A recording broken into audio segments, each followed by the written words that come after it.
I'm resident of Colwood for YouTube, and my timer just went from 1 to 0, but now it went from 1 again. It's okay. This podcast is always crazy, and no, I never have control of it. No, don't let my two guests fool you. They'll let you think I have control when I don't. No. But please welcome Don Schmidt and Susie. First of all, thank you both for joining me for this. This is going to be a lot of fun. We're talking the character of Roxanne Drew, not just the parallel time Roxanne Drew, but the 1970 Roxanne Drew, who was a vampire. So, because there is a difference. So, we'll start with the parallel time Roxanne Drew. Susie, ladies first. What did you think? Well, the first thing I thought of when they took the cover off of her was, wow, she is absolutely stunning, beautiful woman. And the other thing I thought of was, holy smokes, Barnabas fell for her instantaneously.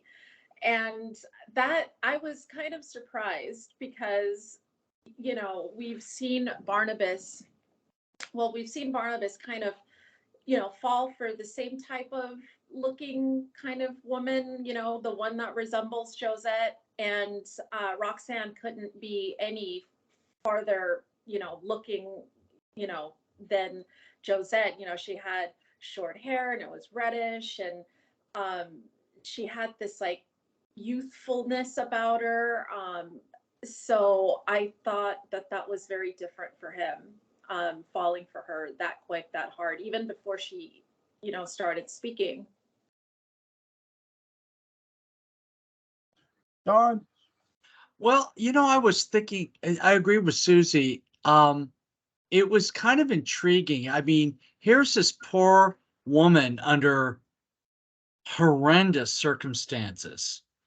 And I really, you know, and I thought, because all the three versions of Roxanne are very different. And so when you let us know what the topic was going to be, I really wanted to think about it. And I think this Roxanne was kind of, doesn't look like Josette, but it's that damsel. It's probably the most old-fashioned woman of the three. And I was really thinking about this this was kind of a version of Sleeping Beauty at the beginning, and he was kind of the prince. So there was a real, out of the three, that was probably the most capital R romantic, and that she needed help, but she was strong in her own way, and she was just really a victim of a horrendous circumstance, because the Elliot Stokes of Parallel Time 1970 was bad. He was a bad man. But she played the part really well. I mean, she's very willowy and very romantic and very sweet. And like Susie said, he just fell head over heels for her. Like, as I remember, because I haven't seen him real recently, like he almost didn't want to. I mean, he almost didn't want to go back, but if he was going to go back, he wanted her to go with him. Yeah, he did too. He actually wanted her to come back with to his time, 1970. Roxanne Drew, my God. Yous are both right. Very, very beautiful woman. My God. You know, I mean this in the utmost way. Speaking as a married man, when I watch my wife sleep, there's just something attractive about a woman sleeping. There really is. No, there is. It's just my wife. She goes, "Do you watch me sleep, honey?" Yes, I do. No, you know, it's the truth. There's just women have a natural aura about them. They really do. And Roxanne Drew, same thing. She has her eyes closed. You're right. It does remind you of Sleeping Beauty, Dawn. That's a great analogy. Thank you. And it now Barnabas doesn't lean over and kiss her, thank God, because here's the thing: Roxanne Drew was ditched there by some guy named Claude North, and let me tell you, there are many characters in DS history that deserve a bullet. Claude North is at the top of that list. For me, it's like I really need Paul Kersey to time travel to Collinwood and just say, listen, your mission is to shoot Claude North. That's it. That's all your job is, and he'll take care of it. Now, unfortunately, that couldn't happen. But both are interesting characters. Claude North, you know very little about. But Roxanne Drew doesn't start off talking right away. And that was a very, very bold risk by Dark Shadows, even at this time, because there are characters who often don't start off talking right away. We've seen the Ghost of Quentin not utter a word. You know, Adam had trouble speaking because, again, he was created, you know, Frankenstein-esque, Frankenstein's monster, if you will. But this here, less is more. And they did a really good job of having the actress not talk right away and then finally talk. And there was something about Roxanne and Barnabas too. I mean, really, there was there was a natural chemistry between the two. It's almost like fate was bringing them together. And fate is a funny thing in Dark Shadows because no sooner will fate bring you together and it go, I'm bored with this shit. No, she's got to go. No, she's got to go, Barnabas. She's all wrong for you. I'm just gonna, you know, maybe burn her to death. It's okay in some room. Maybe she burned. That's the biggest question mark. Did Roxanne Drew die? Question mark. We don't know. It's a very interesting character in Parallel Time. I love they got a lot of mystery too. You're right. The Timothy Stokes in Parallel Time, he's a bastard. He really is. He's very, very evil. Angelique's dad, it's like that just screams happiness right there. Father of the Year material, my friends. Father of the Year material. And unfortunately for everybody, I like how he tells Angelique he wasn't sure if the experiment would work, which I can understand because we don't ever hear that from Dr. Eric Lane. He believes in his experiments when he starts them. But here we hear somebody doubting themselves because they're not sure what they're playing with fully. And what I gotta believe is because Stokes relies on both magic and science, and he's not entirely sure how the two coexist completely. And I like that because this is not our Timothy Stokes in 1970 Parallel Time. He's smart.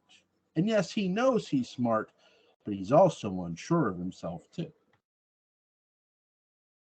What you folks say? What, Susie?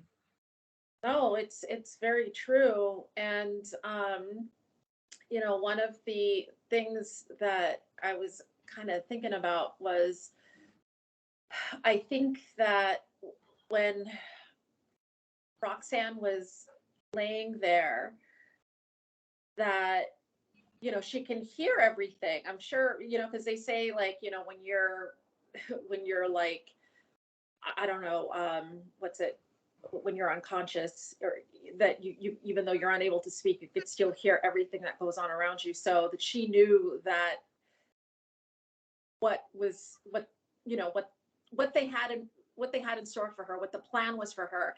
And she heard Julia and Barnabas go in there. They were going to kill her, and Barnabas was the one to stop and say, no, you know, we mustn't, you know, she can't, we can't kill her now. So I think that was one of the main reasons why she also like returned the feelings for him. Yeah. Don? Are you asking me about Timothy Stokes? Well, I'm asking you like about Timothy and Roxanne. Sort of both. Like, was Stokes? Here's my question with Stokes: is why do you think Stokes was so unsure of himself with? I get it's a different character because again, Dark Shadows did a really good job of when they were doing a parallel time character, they weren't going to make they weren't going to make this Stokes the Stokes we knew. They were going to make him different. What did you think of that? Well, I think because he'd never done that before, it was bit kind of a risk and a leap of faith, but it worked. It's because he really favored Angelique over poor Alexis, and I'm gonna say he willed it to happen, but he didn't leave. I think he felt like he didn't have anything to lose and everything to gain, and so if it worked, it worked. If it didn't, then he gave it the best. He gave it the best try, which I admire him in in that, but the means of it and to what ends was just horrible because he saw people that he didn't care about as just cattle. I mean, it was pretty bad. But yeah, I think he did it for a leap of faith. Obviously, I mean, he was smart. I don't know if he was smart as primary time Professor Stokes, but I don't know if he was as smart. But but it was interesting what you just brought. Both Stokeses kind of knew their limit. They admitted what their limitations were. I mean, even like, and I'll compare it to primary time when they were going to do the I Ching. He warned Barnabas. He said, we don't know what the result is because it does what it does, and I have no control over that. And I liked in primary time when some people were in danger and it was time to stop, just like when one of my favorite episodes, and it still scares the hell out of me, when he told the Collins family, your lives are in danger, you have to leave this house right now, you have to leave now. And he was really good at that. Yeah. Now, to move on from this Roxanne to the 1970 Roxanne, there's a mysterious vampire stalking Collinwood. And no, it's not Barnabas for a change. Not that Barnabas, they didn't do Barnabas like a mystery. We knew he was a vampire. We knew Angelique was a vampire. Now they did do her like a mystery a bit, but they revealed her very quickly. We knew that Tim Shaw became a vampire. We knew Dirk Wilkins became a vampire. Goddamn Barnabas turning people into a vampire in 1897. Dirk Wilkins was an evil man as a vampire. But Roxanne Drew is our mystery vampire in 1970. We didn't know that right away. What did you think of them building sort of a mystery around who's our vampire? Because she had this cloak over her. She's coming, and again, she's biting a fellow woman. She's not biting a man. This isn't Angelique biting Joe Haskell or even Tom Jennings. This is a woman biting another woman. What did you think of that, Susie? Well, first of all, I mean, I'm not as clever as you guys. I really didn't suspect her as the vampire because, well, first of all, when she returned, I thought, wow, I mean, I don't know. I loved her style. I loved the clothes she was wearing.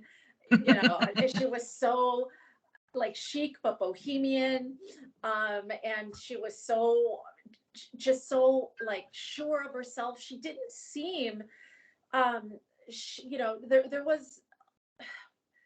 wasn't really she didn't emanate like a darkness or an evil, even though she was assisting Sebastian Shaw with like the tarot or whatever, the occult stuff. There just wasn't like this evilness about her. She just seemed very just kind of, I don't know, modern, for lack of a better word, just kind of normal. And so I didn't suspect her, to be honest. Yeah. Don? Well, you're good. Well, I'm I'm going to be a little funny here. I thought that, well, kind of what Susie was saying. When I was thinking, because I've been doing a lot of thinking about these three different versions of Roxanne Drew, and I think what we see here is a character that they brought in, or this version of Roxanne Drew is a woman of the beginning of women's liberation. She was independent. She she was smart. She was assertive. It's really seeing that emerging at that time, just as that movement was really starting to take. And she's very strong. Kind of, you think of, I guess they were kind of in business, so she was, a businesswoman. You could have easily fallen when she was like really getting into it with poor Sebastian. It's like, bitch, what is your issue? But because she was kind of like, hey, back off. But it was still interesting because she was a very strong woman. And like Susie said, I want, where you brought her back, but where is this going? And I found her really to be an interesting character. And I think I was trying to like cross out who's the vampire here? And I kind of had a feeling, but I wasn't 100% sure. But when it happened, it was a really good twist, because it's all leading back to events happening in 1840. I mean, we're moving around a lot. We see Roxanne maybe burning. That was so sad. And then boom, we go back into 1995, which a lot of us think that might be absolutely one of the greatest, our favorite time, our storylines. And now we get pushed back to this, and then we have her being a vampire, and it's like, are you working with Jewel, help me out, what's the name of the warlock? I can't think of his name. Judah Zachary. Judah Zachary. Is she working with Judah Zachary? Why doesn't she let Sebastian Shaw save the Collins family? I mean, that to me was like a big mystery that I got to watch it. What's going on? What's happening? Why is she doing this? So those are my thoughts. Some thoughts on her. I touched upon this when I did my sort of halfway retrospective of her. Oh, that's right. Yeah. They do, the writer, first of all, the writers do a great job of not revealing it right away. And Susie's right. She's very calm. She doesn't come across as this malicious vampire. With Barnabas, the reason, it's not just his hand coming out of the coffin and him showing up at the doorstep. His whole demeanor, Jonathan Fritz's whole demeanor screams vampire. It totally does. Like if you, this is like the movie The Usual Suspects. If you stuck Roxanne Drew, Dirk Wilkins, Tom Jennings, and Barnabas Collins into life, and you say, okay, pick out the vampire, you're instantly pointing at Jonathan Fritz, okay? Yeah. So you're going to point at. But with this, they do a good job of not revealing who it is, right? But then when you figure it out, it's like, what's her deal? Like, why? She has no real motive of her own to do it. Mm-hmm. Before we get into the whole 1840 thing, you're right, Sebastian Shaw, who can read the future. His future reading abilities is actually legit. That's the thing. Yeah. He says, you know what's wrong. I told you what's wrong. We can help them. There's no reason for this to happen. It must happen. That's your hint. Oh, This woman. Now, I know what the writers went with, and I don't blame them, what they ultimately did. But they should have realized, okay, this woman wasn't turned by Barnabas. Oh, no. This woman's a servant of Judah Zachary, and she's been told to do this for her freedom. She's been told to do this. Because the one thing I sense from Roxanne Drew This is a vampire who feels controlled at times by her, the way she does things, how meticulous she is. It's like she has marching orders. I haven't seen marching orders this thorough since the goddamn Shadow. And the Shadow tells his agents what to do, and they do it. Somebody is telling Roxanne Drew what to do. We don't ever see them, but somebody was. And it feels like that too when you're watching. It's like this, again, she's not doing it out of fear. She doesn't seem afraid of somebody else. She seems determined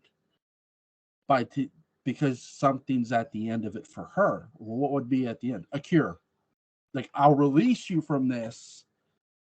My guess is Judah Zachary had the ability to turn somebody into a vampire, and he could summon a bat at snap of his finger.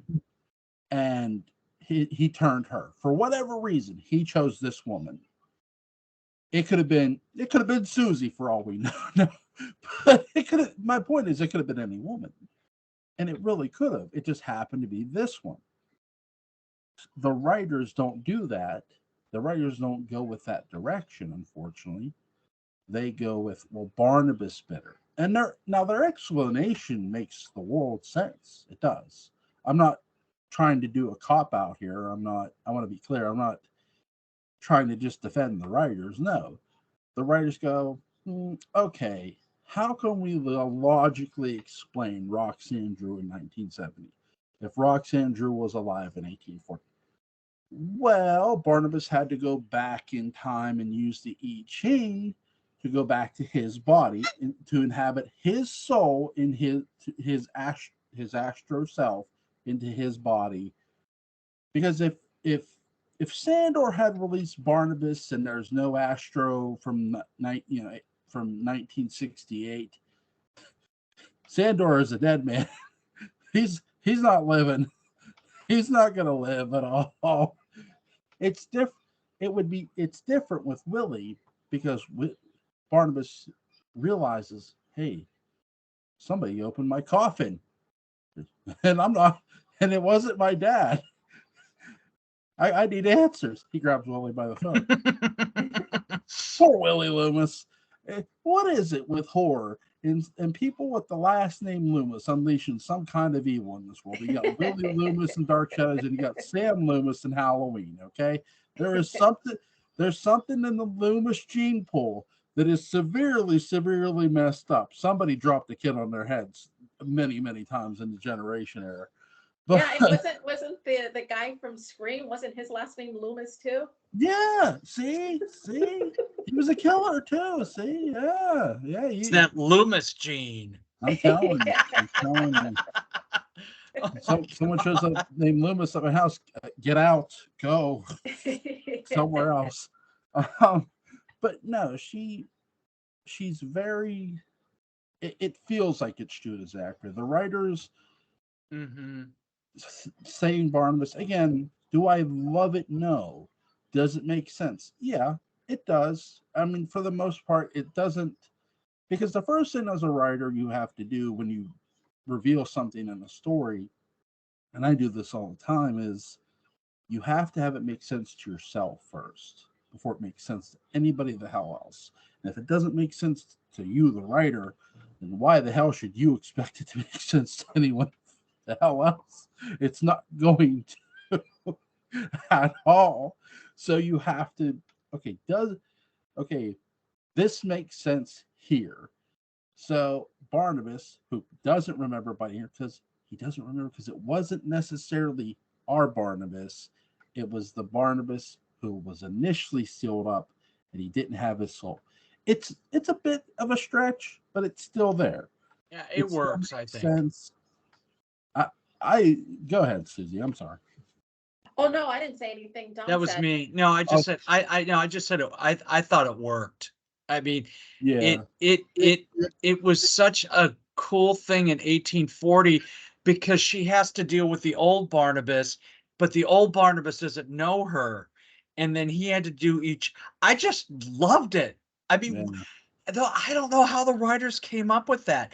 And can I just say one thing, Joel? There was a really interesting chemistry between Jonathan Frid and Donna Wandry, because there was a really good scene in 1970 in Primary Time where they were introduced and he wanted to get to, and she kind of liked him. And they clicked, the characters clicked with each other. And that was a really good scene. And no matter what they did, whether it was in parallel time or primary time or 1840, they really kind of clicked together. Yeah. And I hope Mark B. Perry has a place for Donna Wandry to come back in the sequel, whenever he gets that off the ground. Yeah. Oh, that would be awesome, because she's still acting. She's still around. Yeah. Yeah. Hell of an actress too. I mean, she sells good. I'm with you. It does make sense that what the writers did. Again, their explanation isn't wrong. I just think when you go back to 1970, the feeling that Roxanne is giving off is far different than what we've. It doesn't feel like this is done out of some sick revenge of hers. And that's sort of where you go, okay, because her interaction with Barnabas in 1970 is very casual. Like, it's not like, oh, I hate your guts, so right, you're going to watch your family burn. None of that at all. And it just, now she doesn't play the pity card either. That's another thing Donna doesn't do at all, and I love her for it. It's like she doesn't play the, oh, woe is me, a warlock has put me under the spell. No, she doesn't do that at all. I want to be very clear. The writer's explanation makes sense to them, and it makes sense to me too. I don't hate it. I find it interesting. I just find the whole 1917 like, man, it feels like this is just a part of Judah Zachary's master plan to mess with the Collins family, to send a vampire to mess up their world, because it was a vampire who saved their world for the longest time. Mm-hmm. It was one of their own, and maybe he knew about it by some way, shape, and form. I think if I had to guess, I don't think they changed anything, and I want to be clear. I wonder if the writer, my question if I could ever ask the writers any question, go back in time and ask them something, would be, did you ever think about making Roxanne, somebody who was cursed by Judah? And if not, then not. But I love the interaction between when Barnabas bites her. And you know who reopens those wounds? Angelique. God bless her. My goodness. Good old Angelique. What are wives for? You've talked about this in your other podcasts about how you believe that, and I think so too, how people watch Dark Shadows and then they are inspired by it with their novels. You brought up Interview with the Vampire, and I when Barnabas bites her, the scene where they're, I don't remember where they were now, but there was like, there was like statues behind them and stuff. It was so like Interview with the Vampire. I totally thought of it. And that was such a great scene between the two of them. It was so intimate and just, it was very, very powerful. And yeah, it reminded me of Interview with the Vampire. And Jewel, you brought up a good point. That would be like my dream meeting symposium at a Dark Shadows convention, to have all the writers there and ask them the question. There's only one left, and that's Joe Caldwell, and he's in his early 90s. He still lives in New York, and who, by the way, and nobody ever brings it up, he had been on that series before, but he wrote some of the Phoenix. He wrote a lot of the Phoenix episodes. So he was there he was in and out a long time. I read his autobiography, which he didn't even talk about, he talked about the Barnabas episodes, but it was more about his personal life. But really interesting writer. I would recommend people pick up that book and read it. It gives you a little bit of an insight. But yeah, to get all those writers into one room and just ask them these questions, because they could answer them, and they could probably would have given us insights that we hadn't even thought about, of different ways or roads they were going to go, but they never did. Yeah. I compliment you for that, because I hadn't thought of that, but just get them all in and ask them those questions. That'd be great. Barnabas inspired a lot of characters, I think. Angel, definitely. But a character that nobody maybe knows that was somewhat inspired by Barnabas is from one of my favorite video games, Final Fantasy VII. One Vincent Valentine, who is a vampire, who sleeps in his coffin in the Shinra mansion. And the way he's turned into a vampire isn't by a witch, but by science. Now, that's the big difference. He's not bitten by a bat. The Shinra scientist Hojo turns him into a vampire. He's one of the members of the Turks, but he's very sort of sympathetic. Now, he doesn't look like Barnabas. He actually looks like a combination of the shadow, and he's got this metal like hand that he can just kill people with. It's like, Jesus Christ, who thought of this character? Because he looks sinister as hell. He really does. Like when they go to do the part 2 of the remake of Final Fantasy VII, I said this on Twitter. They should get Justin Beam to voice Vincent Valentine. I want to see Vincent Valentine slaughter some Shinra soldiers as he comes out the coffin. Why not? Why not? Instead of it just being, because in the original game, you just wake him up and he talks to you. No, forget all that. Forget all that. Have him kill some people. Oh, jeez. Why not? He's a vampire, for God's sakes. He deserves it. Here's the thing. He's a character who's out for revenge, and that's the thing. A lot of Final Fantasy characters are out for revenge. Truth.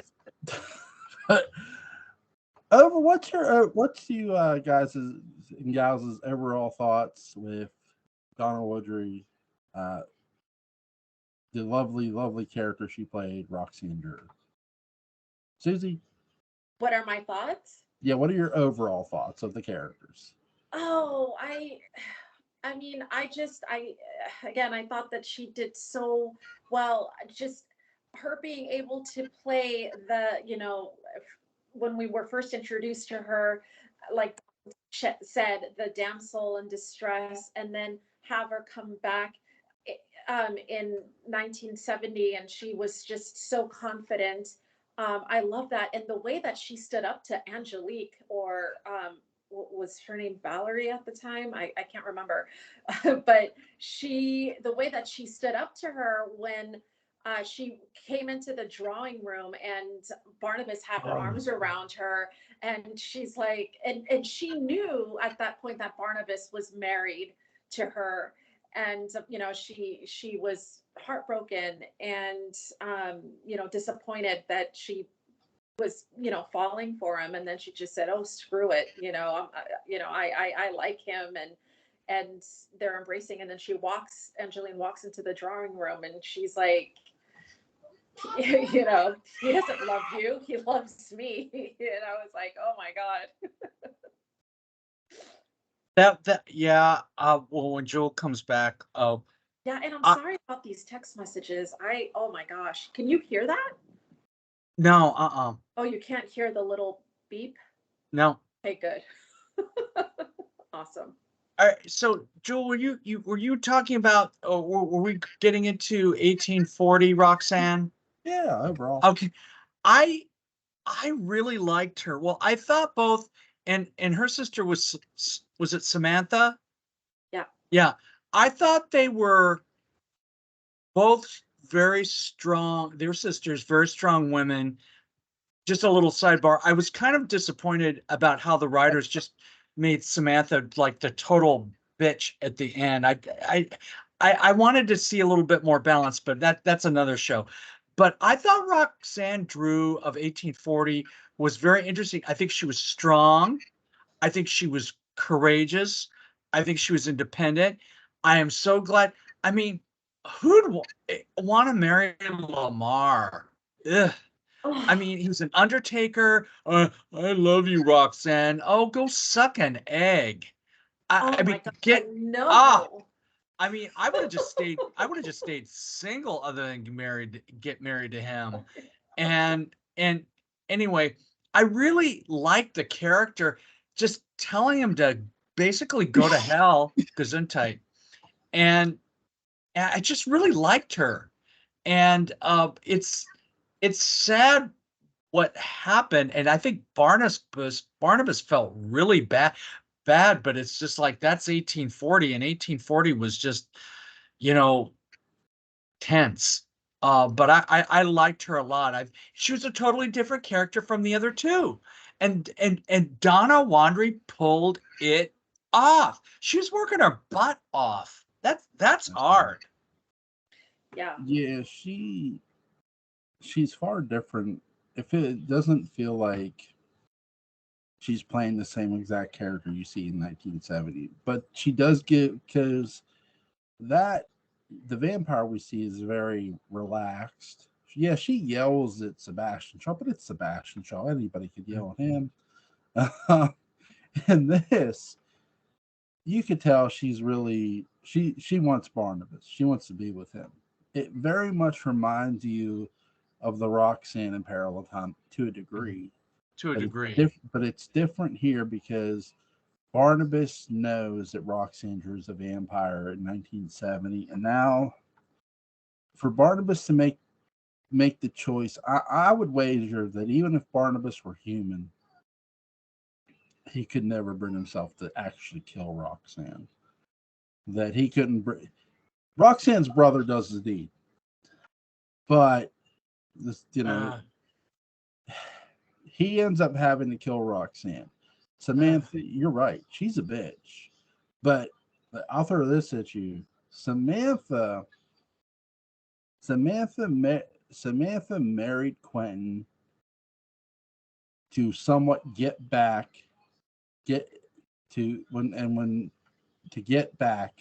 at Quentin because of Joanne, because her brother was in love with Joanna, and that's how sinister Samantha really is. Samantha was always evil. She really was. Yeah. Like, she was always evil. I really wanted to like that character because I love the actress so much. Yeah, she's, and she died so young from cancer, and she was just such a phenomenal talent. And I really wanted to like Samantha, but it just didn't go that way. She just got worse.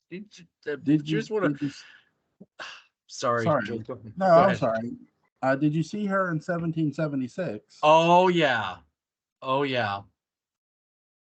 And she, my husband saw her originally in the original Broadway production in 1969.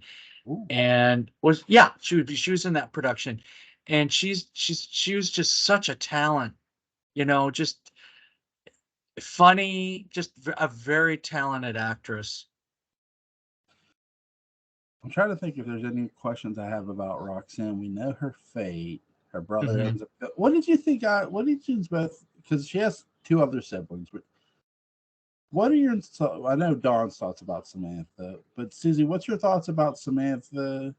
And what's both your thoughts about her brother? Their brother. I think Don summed it up pretty well. About Samantha. The thing with her brother, I thought, I don't know. I kind of, I don't know. I kind of liked him. I thought he was really sweet. Yeah. I thought, I don't know. He was kind of dreamy looking, but very good looking guy. And I thought he was very brave for going in there and killing her, because he didn't, I mean, when Barnabas said, let's go over to the mausoleum, or whatever the place where she was going to go into her coffin. And then because the sun was about to come up, Barnabas had to bolt, and Randall was like, where are you going? And he's like, oh, I'm going to take Trask, I'm going to go. And he's like, you can't leave me. And he's like, no, you'll be fine. And he did it. And it was, and just, the shock to see his sister in such a form. She played a scary ass vampire. The makeup that they did on her, I mean, she looked very, very scary. So for him to, the shock of that, and then just doing exactly what Barnabas told him to do, and hearing her scream with the, when the sun came in, it was so heartbreaking. I can't even imagine. So I fell in love with him after that. I mean, I really did. He was just so good. When Dr. Julia Hoffman, when Angelique puts Dr. Hoffman near Roxanne, oh my God, like Angelique, she'll get any woman out of her way to be next to Barnabas. Like, yeah, you're a little too close to hug space, so I'm gonna get rid of you. She does it though. It backfires on her, but you know what I found interesting too, when you brought up Julia, is just rewatching these episodes. In every scene where he's showing affection for Roxanne, and like Julia, you could tell, like, she does not like it at all. Like, she is still in love with him, regardless of what time period they're in. I mean, she has it bad for him, and I mean, when Angelique came back, she saw right through that. If they'd ever put Dr. Julia Hoffman in, like, hey, we have this thing called dream therapy where you can dream about the one you want to be with, Barnabas. Yes, totally. Oh, okay, yeah, no problem. Jewel, I wanted to agree with Susie about Roxanne and Samantha's brother. He was so kind and sweet, and it was kind of something I kind of jumped when I saw it, because that is a storyline that I remember as a little kid. And I remember him when I saw that, and we're talking, like, I hadn't even turned 8 yet, and I remember him. And that actor was actually in a lot of things on television at that time, because I recognize, but he's one of the things that I recognized, and I just thought he was such a kind character, and having, that he loved his sister so much that he did that, but it was just absolutely horrendous. And then his untimely end was awful.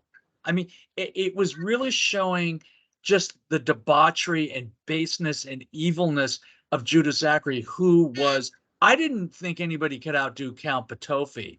And the writers did it. I mean, this guy was the scum of the earth. It was disgusting. He's the bad version of Jesus Christ. Yes.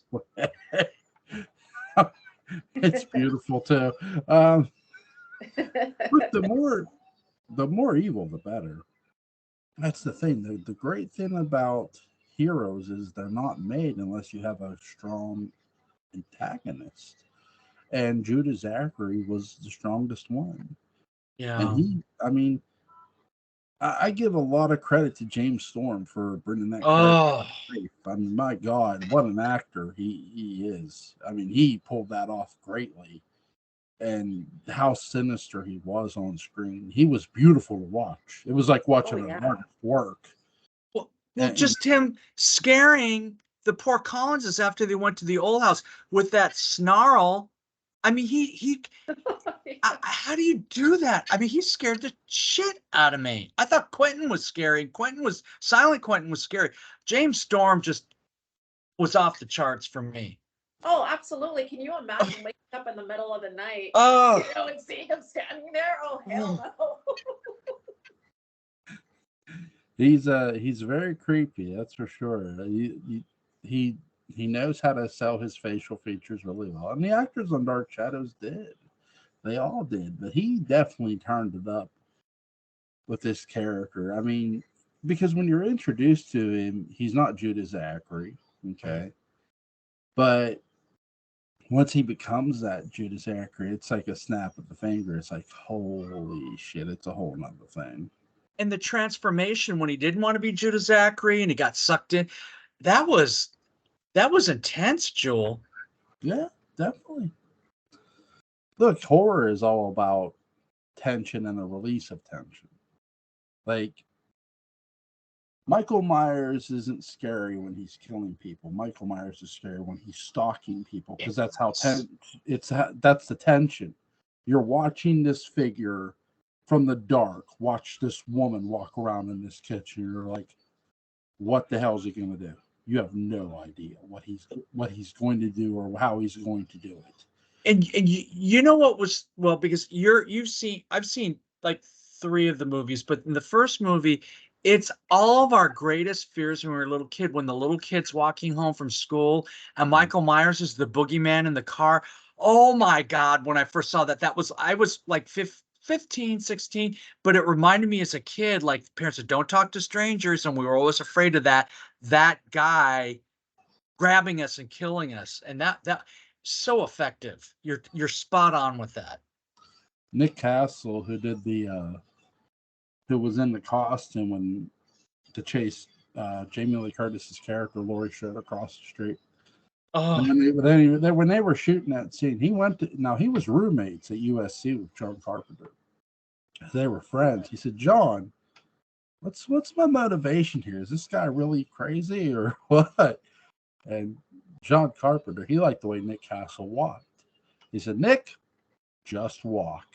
And wow, all the direction he gave him. Oh. And that little scene you see, Nick Castle as Michael Myers walking across the street. John Carpenter's direction is minimal but direct. So, wow, I never knew that. That's awesome.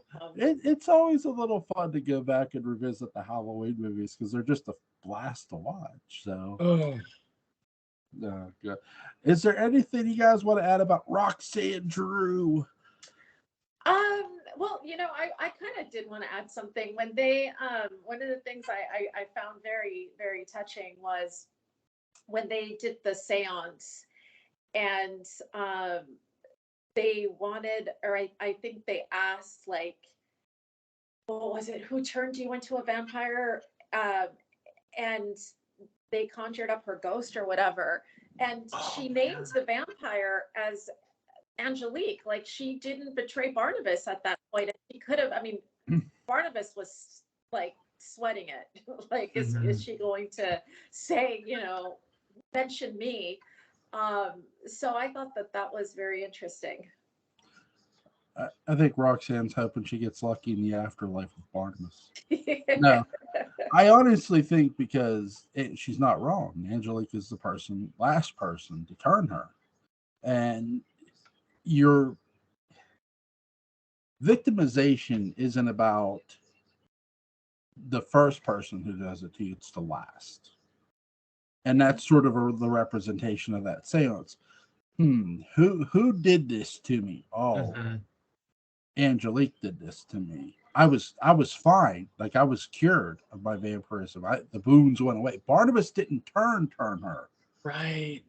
Yeah. Angelique turned her, because remember, she was almost ready to die and turn until Jonathan Fritz, Barnabas's spirit went into that Barnabas, and him and Julie are like, okay, now you got to leave Roxanne alone. And he was able to do that. Well, the wounds closed up and she was normal again, and she couldn't remember who bit her or nothing. Then Angelique comes along, magically reopens the wound. This is how lovely Angelique is and how jealous that woman is. If she has to turn you into an undead creature to get rid of you, to get her man. Damn it, she will. This is proof. Hell, have no fury like a woman scorned. Yes, yeah, especially that one.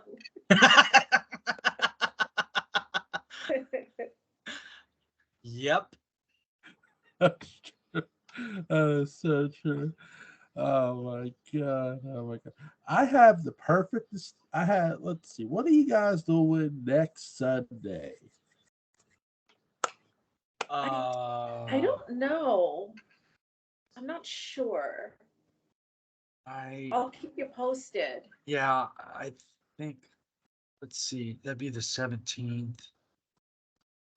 I have something at 5 o'clock, 5 to 6, but I I could possibly do something on Sunday at the same time. Keep me posted. What we could do it like at 10 or 10:30. Okay. Like so. My assignment for you both is a fun assignment. It has nothing to do with the holidays. But since we covered a vampire, it's time to do a different Master of Darkness. The Master of Darkness, in my opinion. The Shadow from 1994. Alec Baldwin in The Shadow. A fun movie. 1994? Yep. The Shadow. The Shadow. Now, I don't know because I don't know how hard like the Victor Jory serial would be to track down for you guys. That one's a lot of fun too. But 1994, Alec Baldwin, The Shadow. There's some shooting, there's some gunplay, hey, and there's a little romance. All rolled into one. Hey, you get to watch criminals get their ass handed to them. Why not? Well, yeah, I'll definitely watch it, and if I can't do next Sunday, I mean, we still have to do it. We'll definitely do it. You know. Yeah, because one day I want to give you guys a Halloween assignment to do. Fun. I watched all of the Halloween movies on Halloween. I took the day off from work. I remember that. That's right. You had the day off. Yeah, I sat and I watched all of them. Well, because AMC was having like a marathon. So see, I take out my DVDs every October 31st. About 6 a.m. in the morning, I put on the first one, and then I watch them all day. I watch all of them by the end of the day, and that's it. Wow, I love it. That's a nice tradition. It is. It's an every year tradition, and it's the Halloween I do want to give you is Halloween 6, The Curse of Michael Myers, because that movie is just dark as hell. Let me tell you, it doesn't get any darker than that movie. Yeah, well, let's do The Shadow, and then maybe the time after that we'll do Halloween 6. That would be fun. Yeah. Don, you'll have a blast. Well, The Shadow I don't have a problem with, but I just things get dark and Michael Myers and okay. I could do this. I know, get out of my comfort zone. Listen, anytime I can get somebody to watch Halloween, watch a Michael Myers movie, watch a Halloween movie, it's all good because I enjoy the hell out of it. My sister-in-law, let me tell you, she tried to watch the original Halloween. You know when the gutter hits the window? Yeah, she didn't make past that part. She ran out my house. It's such a great. I love the original one. It's so good. It is good, and it still holds up. It's scary.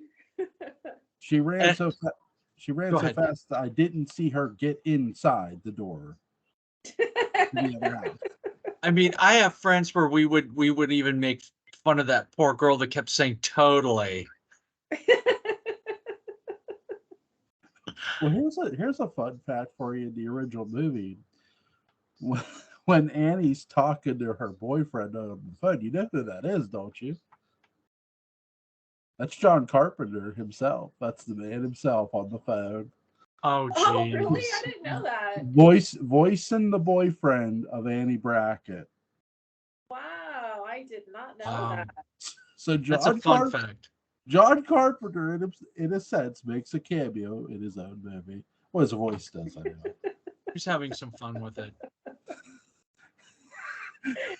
Yeah, he talks to the little girl and tells her, to put Annie on the phone. Yeah. Paul's on the phone. I got a shirt on. I think that's all you think about. I think that's all you think about. Wow. Yeah, I love that movie. I would like to do a Halloween, and we should do Halloween 6. Yeah.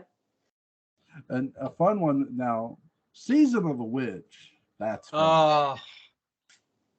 Hey, no one's coming home on that one. Oh God. Now, yeah. if you watch Season of the Witch and you watch Prince of Darkness, you will see that John Carpenter is going through Tom Atkins' withdrawal. That's true. I know that now that we're totally off topic, but I have to tell you that I watched Season of the Witch just recently this Halloween, and I'm kind of shocked that you liked it, or that a lot of people do like it, because I have to be honest, I didn't care for it that much. Because it's like, where I was waiting for Michael Myers. Where is Michael Myers? He was on a break. Nowhere to be found, or to even, I mean, he's not even mentioned. And then that song that kept playing over and over and over. 10 more days till Halloween. I know, that was, yeah. This Halloween 3 is an alternate timeline. Think of it as an alternate time. It is an alternate timeline movie in the Halloween franchise. It's a standalone movie. Yes. John Carpenter's original intention was to do an anthology around Halloween. Halloween 3 wasn't successful in theaters, unfortunately. It's a fun movie. And by the way, the Connell Cochran, the actor who plays him, he's the only one who pronounces Samhain correctly. It's not Samhain, it's Samhain. Oh, okay. When he's doing that little speech of Tom Atkins' character, yeah. And here's the thing too, it's about witchcraft. It's not about, so as a Dark Shadows fan, I sort of appreciate it for that fact too. Yeah. And listen, a man who's, I guess, divorced from his wife, who's having sex with a hot woman in a hotel. I could get behind that. I could get behind that in the movie. Well, honestly, Joel, it was the movie was good in the fact that it was well made, but it just wasn't Halloween for me. That's all. That's why it should have just been called Season of the Witch. Everybody talks about the title. I'll say this. It's set on Halloween for the most part. It leads up to it. Halloween 3 is a bit like it has horror. It's a bit like action horror too. And John Carpenter was a huge part of that movie. Now, he didn't direct it. Tommy Lee Wallace did, but it's shot like a John Carpenter movie in every way. I'll say this about the Halloween franchise. That's the first real movie that took a chance since the original. That was the first movie that took a chance. Now, I know a lot of people don't like one of my favorite installments is Halloween Resurrection. And look, I get why people don't like it, but I enjoy the hell out of it. And Laurie Strode, maybe I'll explain to you why I believe Laurie Strode is not dead.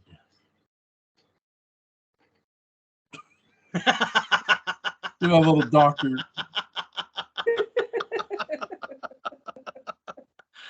Oh God. If you think about it too, if you ever watch Halloween Resurrection, that there's a guy in there, there's a guy in the institution who knows the history of serial killers, and he's dressed like John Wayne Gacy. And then he starts talking about Michael Myers because he sees him. And it's like Michael murders the 2 security guards really quickly. And before he murders their hapless asses, they go, I thought you put that guy back in his cell. And they're talking about the guy who was dressed like John Wayne Gacy. The security guard who walks in the laundry room, he sees Michael clearly. He sees that there's a guy in coveralls, right? And he calls him by that patient's name. Doesn't call him Michael. He thinks it's that guy, that patient in a Michael Myers costume. Some resurrection points for you, because the other part of the film takes place a year later in the town of Haddonfield. And for some strange reason, Laurie Strode's death isn't mentioned. Huh? Yeah, and you talked about that before, about how, like, it's meant to be a small town, and like, really no one's talking about it, like. There's a great sequence in Resurrection too concerning Jamie Lloyd's death we got to get into, but I'll say this about Roxanne's brother. I thought he was a character who should have got away from it, just got out of Collinwood. Because I mean, Samantha. Listen, if I were him, I'm not staying for Samantha. Right, and Samantha did try to talk him into staying. Once Roxanne died, she's like, "Why don't you stay here or study?" What was he, like, studying law or something? Why don't you he was go going to into be an attorney, a law firm, like, in Boston or something? And he's like, "No." Yeah. But then he ended up staying anyway, right? That's the thing with characters. It's like, look, I love Collinsport and I love Collinwood, but it's not that goddamn appealing. Like seriously, if you have a hot date there, then go.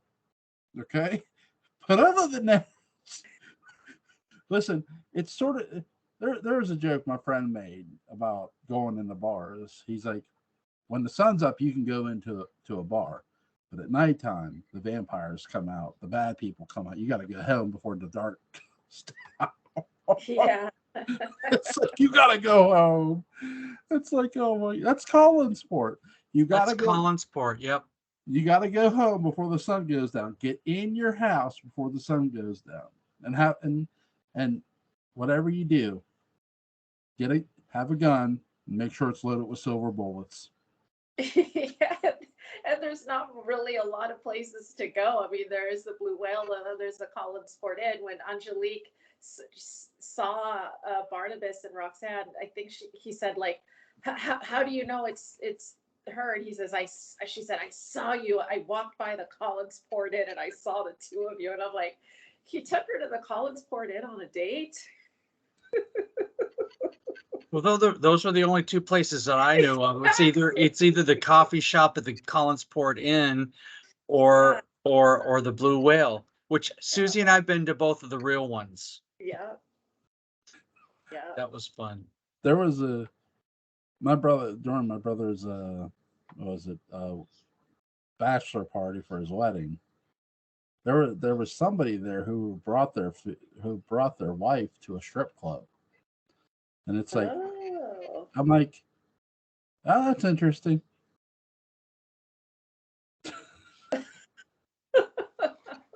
Hey, like that. Maybe the wife said, if I don't go to make sure you're behaving, then you're not going either. I am not one of those wives. It's like, if you want to go, go. My wife goes, were you behaved? I'm like, yeah, I was behaved. I was just wondering why this big Samoan looking bouncer dude was standing behind our one friend. I think he was going to toss him out because he was like whistling at the girl. Mm-hmm. I'm like, let me tell you, like, I would not have helped him out because that dude looked like he could break me in half.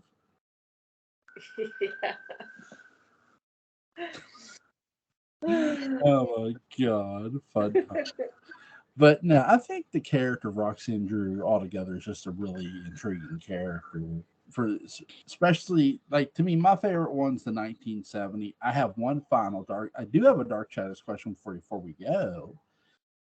If you could cast any actor, any actress from the 60s and put them in the show, it doesn't have to be, it could be a brand new part 2. Who would you cast? To play her? No, just to play any. You could cast them as anything. Like, you could put any actor or any actress in the show as a character. Who would you cast? Oh, shoot. Don, you go first. I have to think of the actresses. I would have had to think. I would really have to think about. Well, the only one that tops off of my head, and he was in the revival, but a young Roy Thins from when he was in the Invaders, good looking, good actor, same network. I would have maybe brought him on the show. I don't know who I would have cast him as, a good guy or a bad guy. But I think I might have brought in Roy Thins from that, because he would have been really an intriguing actor. I'm just trying to think off the top of my head, because there's so many people from the 60s that I remember, but I think I might have pulled him in. I got two. Okay. For Caleb Sayers Collins, the character who we hear about but never see, I would have cast Peter Fonda, Henry's son.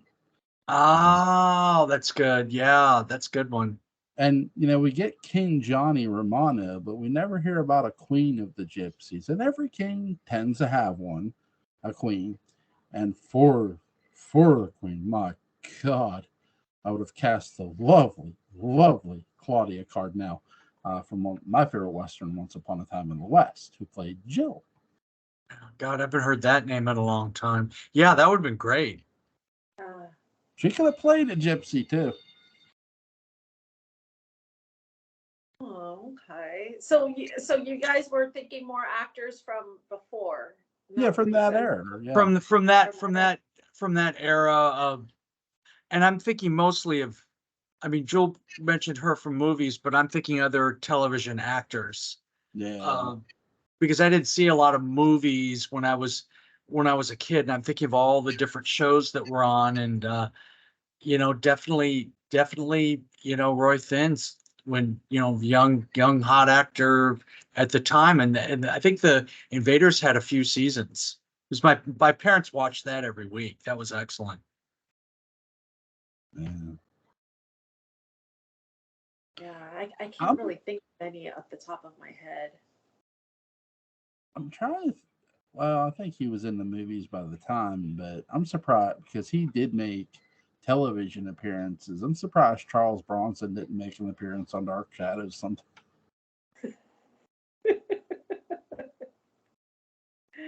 That would have been interesting.